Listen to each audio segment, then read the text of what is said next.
Assalamualaikum warahmatullahi wabarakatuh. Perkenalkan, nama saya Dita Puspita Anggra, perawatan tingkat 1, Stikes Wijaya Husada Bogor. Di sini saya akan menjelaskan sedikit tentang perasaan dan emosi untuk memenuhi tugas psikologi. Pengertian perasaan dan emosi. Suatu keadaan kejiwaan pada organisme atau individu sebagai akibat adanya peristiwa atau persepsi yang dialami oleh organisme.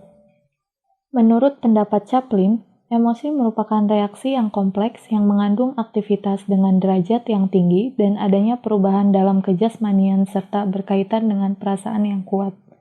Karena itu, emosi lebih intens daripada perasaan. Emosi pada umumnya berlangsung pada waktu yang relatif singkat, sehingga emosi berbeda dengan mood. Jenis perasaan Stern. Yang pertama, perasaan presence, yaitu perasaan yang timbul dalam keadaan yang nyata dihadapi, yaitu berhubungan dengan situasi yang aktual.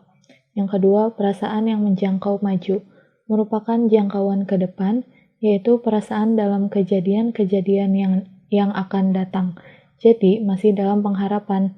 Yang ketiga, perasaan yang berkaitan dengan waktu yang telah lampau, yaitu perasaan yang timbul dengan melihat kejadian-kejadian yang telah lalu.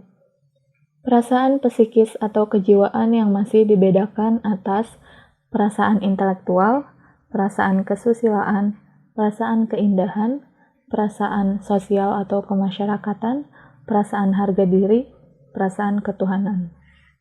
4 komponen emosi.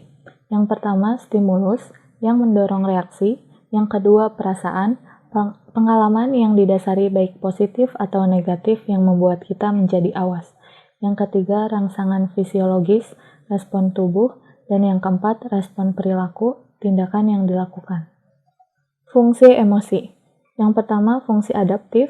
Yang kedua, komunikasi. Yang ketiga, hubungan sosial. Yang keempat, perkembangan moral dan sosial. Yang kelima, sumber kesenangan dan sakit. Teori emosi. Yang pertama, teori yang berpijak pada hubungan emosi dengan gejala kejasmanian. Yang kedua, teori yang hanya mencoba mengklasifikasikan dan mendeskripsikan pengalaman emosional. Yang ketiga, melihat emosi dalam kaitan dengan perilaku. Dalam hal ini, ialah bagaimana hubungannya dengan motivasi. Yang keempat, teori dengan mengaitkan emosi dan aspek kognitif.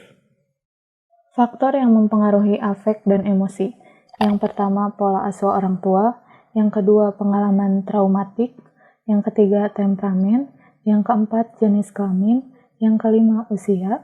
Yang keenam, perubahan jasmani. Yang ketujuh, perubahan interaksi dengan teman sebaya.